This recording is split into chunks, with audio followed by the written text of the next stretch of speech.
Bonjour à tous et bienvenue dans Tech24. Au sommaire cette semaine, Facebook accusé de manipuler nos émotions. Mais les réseaux sociaux ne sont pas les seuls à tenter de percer l'esprit humain.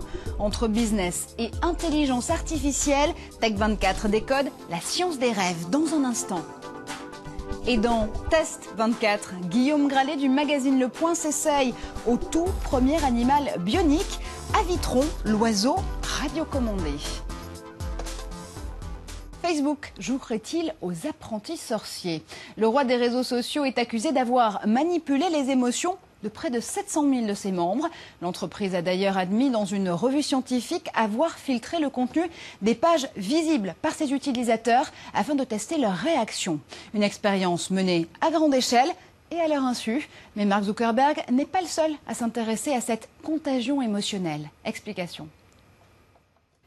S'agit-il d'une innocente étude sur le comportement des consommateurs ou d'une manipulation malveillante? Les recherches de Facebook font débat et pas seulement sur Internet. L'expérience a été menée en janvier 2012 sur près de 700 000 utilisateurs du réseau social. Les nouvelles qui s'affichaient sur leur fil d'actualité étaient filtrées par Facebook de manière à mettre en avant d'abord des histoires joyeuses, puis des histoires plus tristes. Le but, analyser la portée de ces différents posts sur le comportement des internautes. Les avocats de cette expérimentation réalisée par l'université américaine Cornell expliquent qu'en acceptant les conditions d'utilisation de Facebook, ses membres acceptent de fait de servir de cobayes pour ce genre d'enquête. Mais tous les chercheurs ne sont pas d'accord sur ce point. Avant tout, personne ne sait où cette condition est indiquée. Je suis sûr qu'aucun d'entre nous ne l'a lu et ça n'est pas de notre faute, c'est celle de Facebook. Deuxièmement, les mots recherche et ma permission apparaissent dans un contexte de recherche marketing. À aucun moment on ne comprend qu'ils vont faire des expériences et mentir sur ce qui se passe sur notre fil d'actualité. La publication de l'étude a provoqué l'ire des internautes sur les réseaux sociaux. Pourtant, ce genre de pratique est loin d'être inhabituel dans l'industrie du web. C'est vraiment la partie émergée de l'iceberg. On est constamment observé à notre insu par les gros, les énormes entités médiatiques que sont Facebook et Google. Et c'est comme ça que ces sites fonctionnent. Sans ce genre d'études, ils ne pourraient pas être aussi bons à ce qu'ils font. Mais ça n'enlève rien au fait que ces recherches posent un problème éthique. Un problème éthique, d'autant plus que cette fois-ci, Facebook est accusé de jouer avec les émotions de ses utilisateurs. Un peu plus, et on se mettrait presque à croire ceux qui voient en Internet un moyen de contrôler la pensée des hommes. Et pour débriefer ce nouveau scandale chez Facebook, on vous retrouve en plateau Guillaume Gralet. Nouveau couac, est-ce qu'on peut encore faire confiance au roi des réseaux sociaux ? D'abord, Marjorie, une grosse déception sur cette étude géante, puisqu'on sait depuis l'expérience de Milgram, une expérience qu'on voit très bien dans le film Icomicar, qu'on est influencé, et c'est vrai aussi sur Internet, par son environnement immédiat. Alors ensuite, effectivement, les utilisateurs ont eu l'impression de s'être fait flouer, tout simplement parce que ces fameuses conditions d'utilisation, elles sont souvent très compliquées, très longues, et on les lit très peu.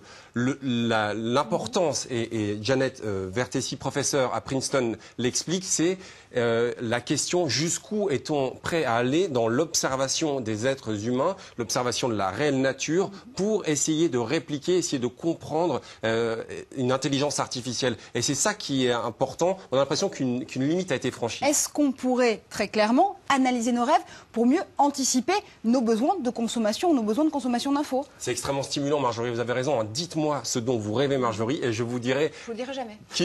Qui vous êtes. En tout cas, vous pourrez le dire à Freud ou les personnes qui s'en inspirent, parce que Freud avait cette passion. Il expliquait que le rêve est l'accomplissement d'un désir inconscient, et son interprétation est très très riche. On le voit de plus en plus aujourd'hui. Alors justement, est-ce qu'on peut imaginer des technologies pour cartographier, pourquoi pas, cet imaginaire collectif? Alors il y a un projet qui est absolument fantastique, Marjorie, qui s'appelle le projet Shadow, qui est né à New York et qui propose à chaque personne quand elle se réveille, alors attention, il faut faire très très vite, parce qu'au bout de 5 minutes, on ne se souvient plus de ses rêves, mais d'enregistrer les rêves dont la personne se souvient. L'idée, c'est de construire une énorme base de données de rêves et de voir quelles pourraient être les aspirations communes pour peut-être lancer des révolutions ensemble. John Lennon expliquait: un rêve que l'on rêve tout seul reste un rêve que l'on rêve à plusieurs peut devenir une réalité. Mais est-ce qu'on a quand même des raisons d'être inquiet de cette idée de partage de rêve à plusieurs?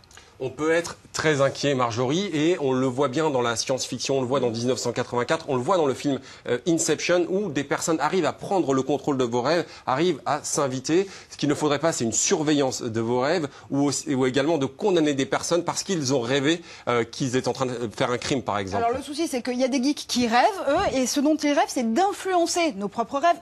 On confine à Inception dans cette relance, ça je vous le confirme.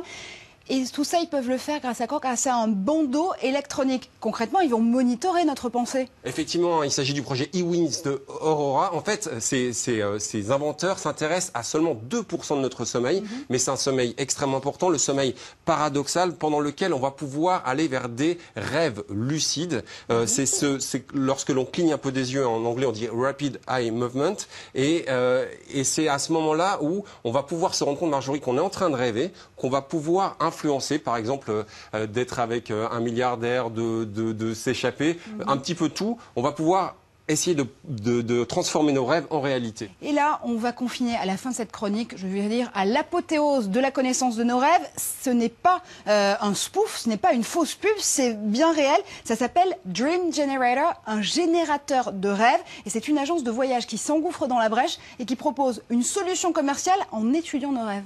En fait, elle s'appuie sur les travaux du chercheur écossais Richard Wiseman, qui lui s'appuie sur le son en fait pour influencer nos rêves. Et cette application, à travers des bruits de vagues, à travers certaines ambiances, va vous proposer en fait d'aller à l'autre bout du monde, aller sur les îles Galapagos par exemple, aller sur certaines îles de Nouvelle-Zélande. Vous vous évadez tout simplement en écoutant du bruit. Le point positif en fait, c'est que ça fonctionne en mode avion, donc ça ne va pas tellement vous déranger. Il n'y aura pas beaucoup d'ondes. Le point un petit peu surprenant, c'est que ça ne marche pas forcément à tous les coups. J'ai essayé cette nuit, j'ai dû m'arrêter en chemin. Je vais réessayer, promis, Marjorie. Ouais, je vous avais dit que je ne vous dévoilerais pas mes rêves. Finalement, j'en ai un. C'est celui de voir le premier oiseau, le premier animal bionique du monde. Ça tombe bien, Test 24 réalise ce rêve cette semaine.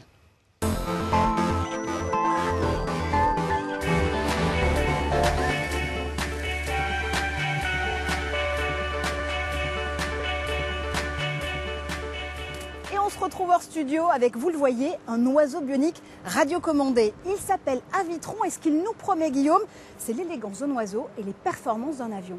Effectivement, Marjorie, une vraie performance d'une petite société basée à Marseille qui s'appelle X-Team, qui en fait va réutiliser la technologie qu'on connaissait sur les téléphones portables, la technologie de vibration qu'on connaît bien quand on reçoit un message, et ça va permettre de faire bouger, de faire voler cet oiseau qui fait uniquement 9 grammes. Tout ça pour un rendu vraiment très très réaliste. C'est vraiment le vrai avantage de cet oiseau bionique. Avitron, c'est une start-up marseillaise. Elle a gagné la médaille d'or du concours Lépine, c'était en 2012. Et aujourd'hui, son drôle d'oiseau pourrait bien intéresser le ministère de la Défense. Effectivement, pour l'instant, Avitron, c'est uniquement un jouet, j'ai envie de dire. Demain, avant la fin de l'année, on va pouvoir le contrôler d'un smartphone. Ça sera déjà bien plus facile. Et puis surtout, il va y avoir des mini-caméras très légères, autour de 1 ou 2 grammes, qui vont être intégrées sur cet oiseau. En fait, on va avoir ni plus ni moins ce que permet un drone, mais avec un oiseau donc beaucoup plus furtif. Et bien sûr, Marjorie, vous avez raison, le ministère de la Défense est extrêmement intéressé parce que peut-être un jour d'espionner des ennemis, c'est vraiment intéressant à suivre. Qu'est-ce qu'on aime, qu'est-ce qu'on regrette peut-être chez Avitron ? Eh bien Marjorie, c'est son côté extrêmement réaliste. Moi j'ai été pris, j'ai cru au départ qu'il s'agissait d'un vrai oiseau. En plus c'était dans un salon, c'était fermé. Donc j'ai vraiment été bien pris par ça. Ce qui est un petit peu dommage Marjorie, c'est que comme tous les objets électroniques, il faut le recharger toutes les 10 minutes environ. Ceci dit, la recharge est extrêmement rapide. Mais surtout, coup de chapeau pour cette start-up, ils ne sont que 2 personnes à Marseille et ils ont attiré l'intérêt de Canadiens, d'Américains qui sont venus les voir. Donc on voit que la French Tech peut briller dans le monde entier et cet oiseau en est un bel exemple.